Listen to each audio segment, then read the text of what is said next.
You can go anywhere on YouTube to see ordinary cars. Where else are you going to see a car like this Pegaso? Only here in the Audrain Museum Network. Not a subscriber? Do it right now. Hit the subscribe button and the bell icon to be notified when we post great new content. You won't miss great cars like this. Do it.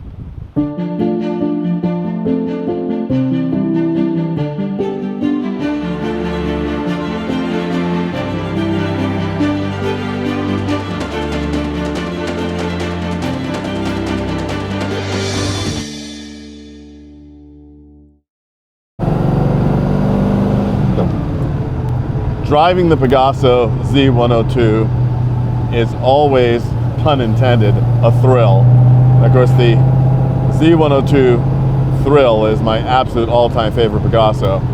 But this Carrozzeria Touring bodied coupe is just such a wonderful exemplar of a great age of grand touring sporty cars. And it's always just so fascinating to drive this car because you just get the idea of what was in the mind of Wilfredo Ricart. And, you know, Pegaso, which is such an incredible what-if story, becomes an even more interesting what-if story when you think about the designs that Ricart did for Alfa Romeo Racing right before World War II and the developments that he was working on during World War II. Had he stayed at Alfa Romeo, you know, the post-war 6C2500, especially in its Villa d'Este guise, is a wonderful and beautiful car, but not really a patch on the incredible pre-war Alfa Romeos that had come. And it's just fascinating to think about what could have been if some of that sophistication, which is very much the hallmark of Ricart, had been applied to the post-war Alfa Romeos. Make no mistake, the Alfa Romeo 1900, the twin-cam four-cylinder car, which was Alfa's first tentative steps into the middle-class market after the cars for the super rich in the 1930s and the late 1940s. But wouldn't it have been wonderful to have sort of a successor to the great Alfa 8C with this 8-cylinder engine after the war? This is not necessarily an easy car to drive, but it's so incredibly involving. It's very mechanical. The sound of the engine, the gearbox, the whine of the gears, it's just all very mechanical and reminds you that this is an engineered device that you're piloting on the road. And even the rather strange choice to employ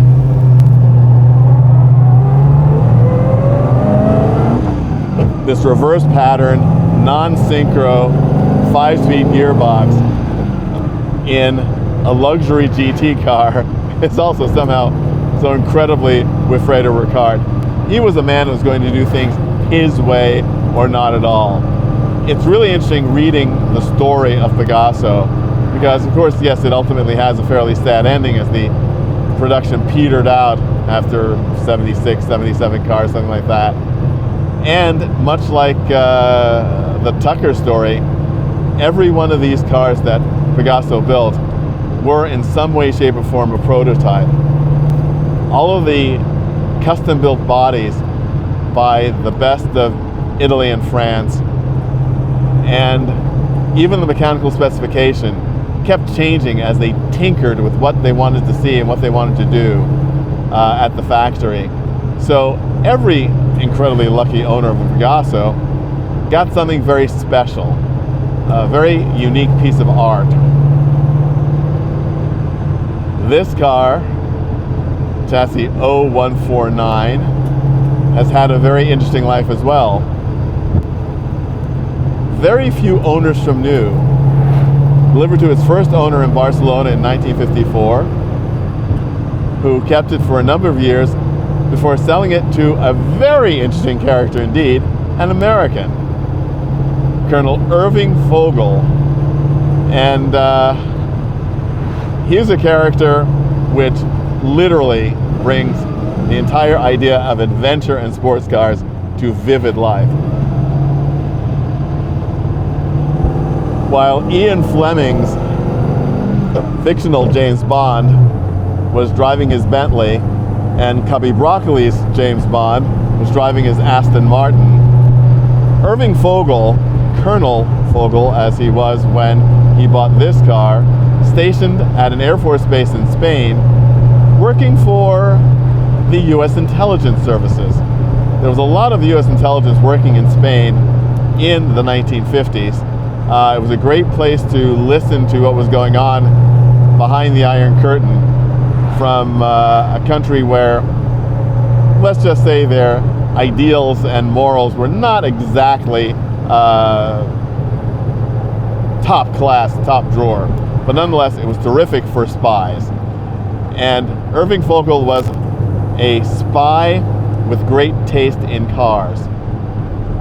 Wonderful photographs of him with two of the cars that he owned, a Ferrari 212 Vignale convertible and a Delahaye with a Figoni Falaschi body. Just an amazing thing. And he was not somebody who kept a very low profile. It was an interesting thing.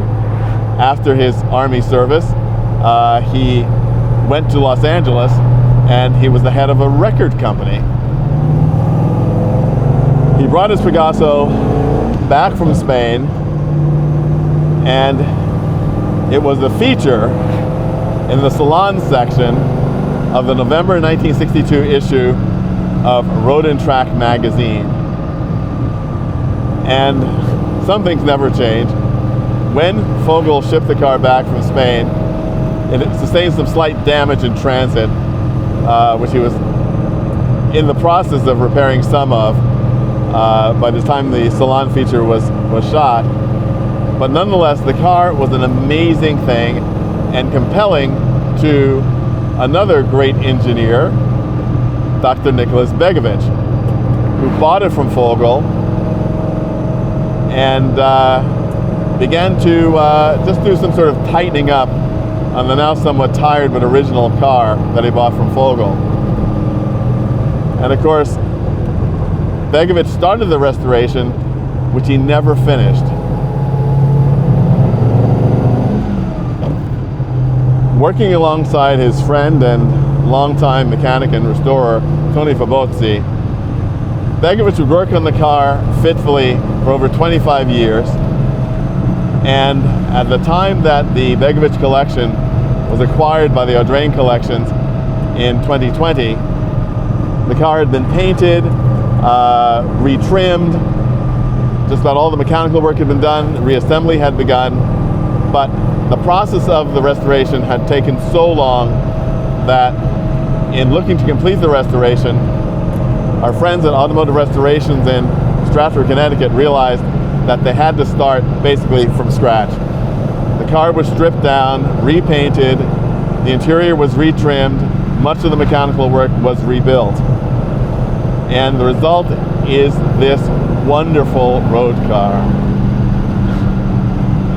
It's interesting also to read in the contemporary reports of owners who didn't want to deal with double clutching and would just jam it in between the gears, which of course didn't have the ultimate effect of great longevity for these gearboxes. This car became older.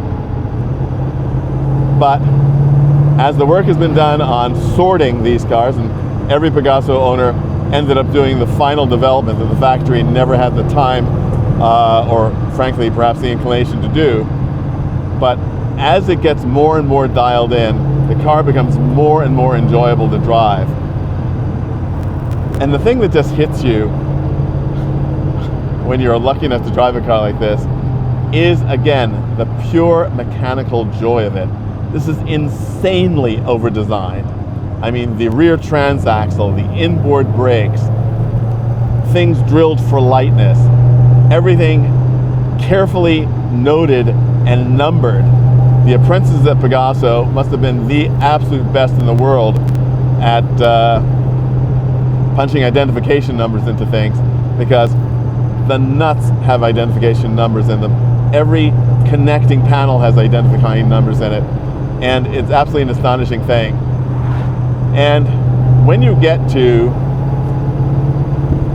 look at the absolute jewelry that this Carrozzeria Touring body represents, it is very much how you expect these magnificent mechanicals to be dressed.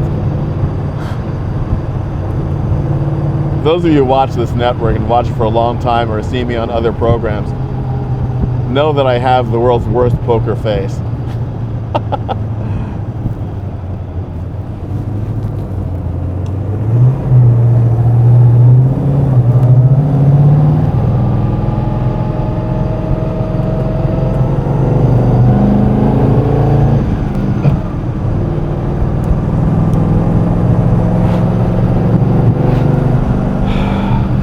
Listening to that exhaust and just feeling the power of this car, it's just absolutely wonderful.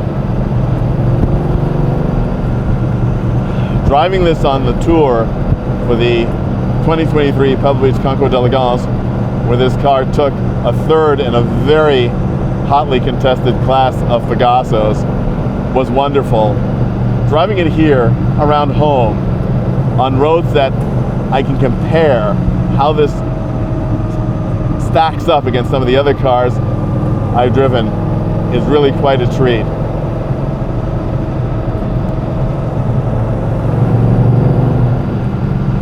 It's also wonderful the way this spectacular color blends in with the scenery here at the beach.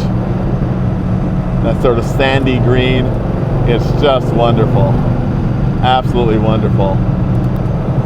And I can't wait to see again how this car handles my absolute favorite turn around here.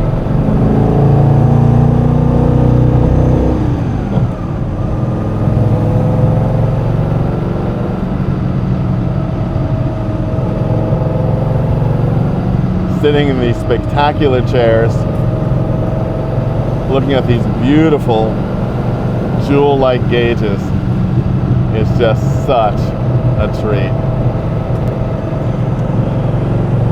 I dreamed of Pegasos, and now I get to live the dream of Pegaso.